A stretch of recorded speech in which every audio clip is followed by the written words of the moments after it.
CC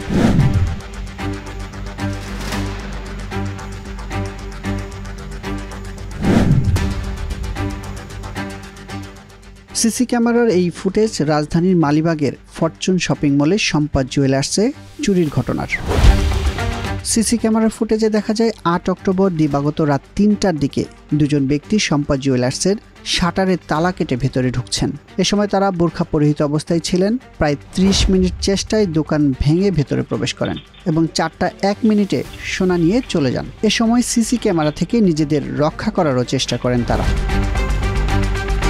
ভোর রাতে shopping মলে নিরাপত্তা প্রহরীরা মোবাইলে ফোন করলে চুরির বিষয়টি জানতে পারেন সম্পদ জুয়েলার্সের মালিকপক্ষ। তার দাবি দোকান থেকে 500 ভরি সোনা খোয়া গেছে। তদন্ত করে দেখেন আপনারা সব, যদি সংযুক্ত থাকে তাহলে তো আমার ওই ইনচার্জ এনে মার্কেট কমিটি যারা আছে এরা তো বলছে যে দেখেন আপনারা সব তদন্ত করে এরপরে যদি জড়িত থাকে তাহলে কোনো এটা এরা কইছে যে এরা বিচার দেওয়া যায় এটা করবেন।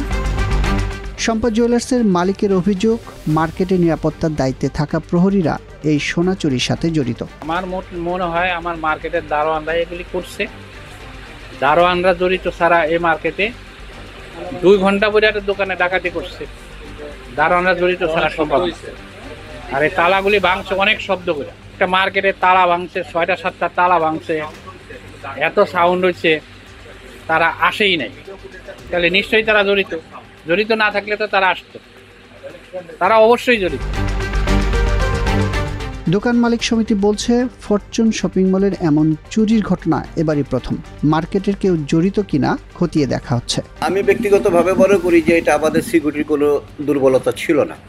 বিকজ সিকিউরিটি যেটা মার্কেটের ভিতরে যে রাউন্ড আপে থাকে রাতে, সেটা 3টার সময় ওই জায়গাটা দিয়ে রাউন্ড আপ করছে। সে তো রাউন্ড আপ করে উপরে উঠে আবার নিচে নামে। আর ঘটনাটা সম্ভবত 3টা, সোয়া 3টা এই ধরনের সময় ঘটছে। এটা হলো একটা বিষয়। আরেকটা বিষয় হলো যে আমাদের মার্কেটের বয়স হলো আপনার 14 বৎসর। 14 বৎসরের মধ্যে আমাদের মার্কেটে কোনো ধরনের ঘটনা ঘটে নাই। এর আগে একটা চুরির ঘটনা ঘটছে এই একই দোকানে, এবং সেই চুরিটা করছে তার কর্মচারী। চুরির খবরে একে একে ঘটনাস্থলে আসে পুলিশের বিভিন্ন ইউনিট, সংগ্রহ করে বিভিন্ন আলামত।